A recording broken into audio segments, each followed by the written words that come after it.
Anksioznost ne dolazi zato što vidiš previše, već zato što si skoro potpuno slep i mozak pokušava da popuni praznine strahom.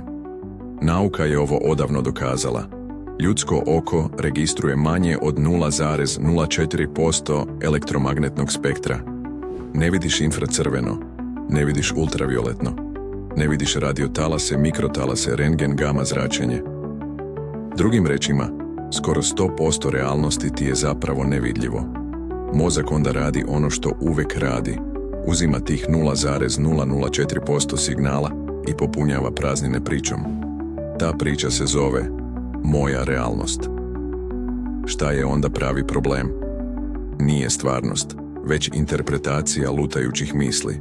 Neurolozi su pokazali da mozak ne vidi svet kakav jeste, već pravi predikciju sveta na osnovu prošlih iskustava.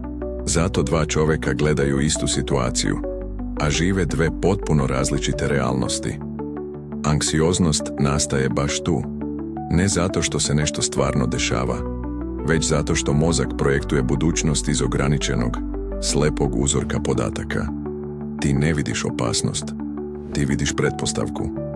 Kada shvatiš da si perceptivno skoro slep, prestaneš da daješ apsolutni autoritet sopstvenim mislima. I tada se desi preokret. Misli i dalje dolaze, ali ti ih više ne uzimaš zdravo za gotovo. To nije slabost, to je najviši oblik mentalne slobode. I upravo tu anksioznost počinje da se gasi. Kada to stvarno shvatiš, počneš da se smeješ strahovima i problemima koje ljudi sami sebi stvaraju. Ne zato što si bezosjećajan, već zato što vidiš koliko su te priče krhke i besmislene. Taj osmeh nije ruganje, već poziv drugima da se probude iz naučno-fantastičnog filma u kojem žive.